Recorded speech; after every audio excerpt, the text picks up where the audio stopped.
It's past versus present in this look at the Samsung Galaxy Note 4 and its predecessor, the Galaxy Note 3.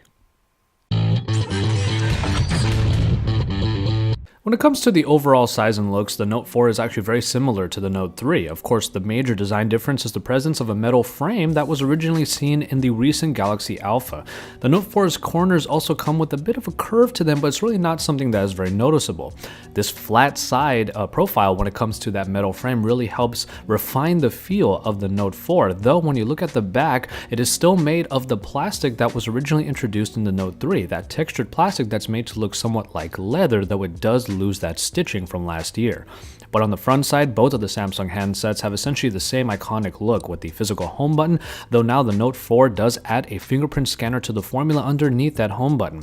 The Note 4's front also features what Samsung does refer to as 2.5D glass, which basically just means the edges of the protective glass are a bit rounded for a better look.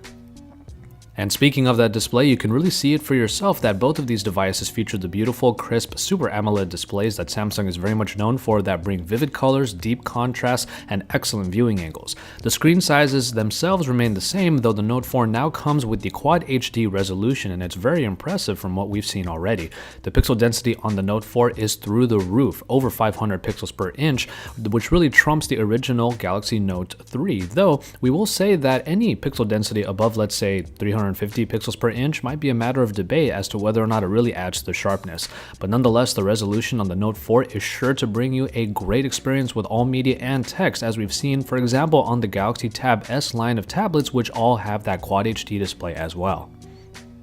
Once you get underneath the surface, you can bet that the updates needed for the Galaxy Note 4 are definitely here, as we are going to get the two versions, one that is powered by a Snapdragon 805 processor and the other by Samsung's new Exynos octa-core processor as well. The two processors are going to be the best on the market right now, as we're going to get even the best GPUs underneath as well for all of the gaming pleasure that you might be needing. Now, both of these versions feature 4GB of RAM, which should further help with multitasking, which has been given a big boost in the Galaxy Note 4. But even if it's only 1 year old by now, the Note 3 is still very respectable in its package with 3GB of RAM and a powerful Snapdragon 800 or Exynos processor of its own. In terms of hardware, the Note 4 comes with 16, 32, or 64GB of storage with the obligatory micro SD card slot that lets you plug in another up to 128GB worth. The Note 3 has the same basically in this front, and it's still a really great device for day-to-day usage. Now, while the battery capacity hasn't substantially changed between the two generations, we will say that the Note 4 comes with the addition of fast charging, which we have been told will allow you to fill up to 50% of your battery in just 30 minutes. Of course, when we're talking about hardware, we do have to talk about the S Pen, and it does mostly look the same as last year's iteration, but this time is just a little bit thinner and also gets a bit of a textured design on the actual pen itself for a better handling feel. After that, the actual touch sensitivity of the S Pen has been improved, which paved the way for a couple of new pens inside of the S Note application, the calligraphy and the fountain pen, for you to truly customize the type of strokes that you have when you're handwriting your notes.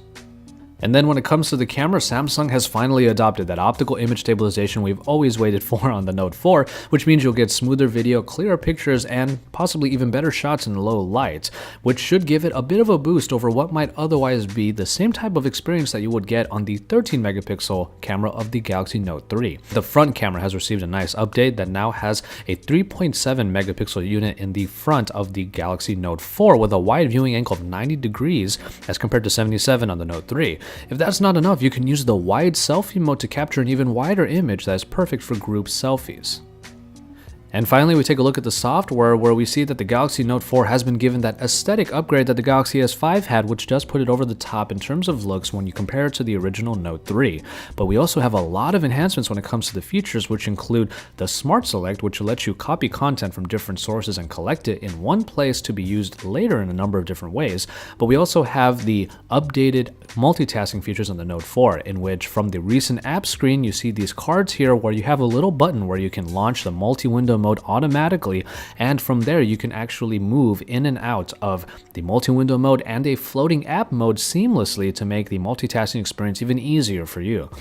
But from there, we take the S Pen out and we see the Air Command menu, which was also tweaked to include the Smart Select and also be a little bit more streamlined. But from there, the Action Memo is easily activated by holding the button down and tapping twice on there, and you will be able to have really quick notes because you can easily convert the Action Memo into an S Note note. Now, one other feature is the selective voice recording mode, which takes advantage of the extra mic on the Note 3, 2 on the bottom and 1 on the top at this point, which lets you record sound that comes from, let's say, the front and back of the phone only, and can detect up to 8 different voices that you can turn on and off in your audio.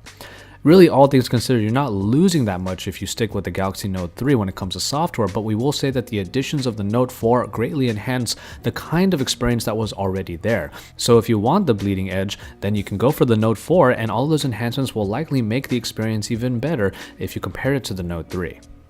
And so there you have it for this quick look at the Galaxy Note 4 versus the Galaxy Note 3. Like we said in the Galaxy Note 4 first look, it is basically an improvement across the board from the Galaxy Note 3. Though we will say that the experience might largely be the same, it has just added those little enhancements that might put it over the top for a lot of you out there. We definitely love the design, and all of the software enhancements within just make life a little bit easier, even if many of those features were already available in the Note 3. So keep it tuned to Android Authority for all of the best coverage of the Galaxy Note 4 here at the Samsung Live event in Berlin for IFA 2014.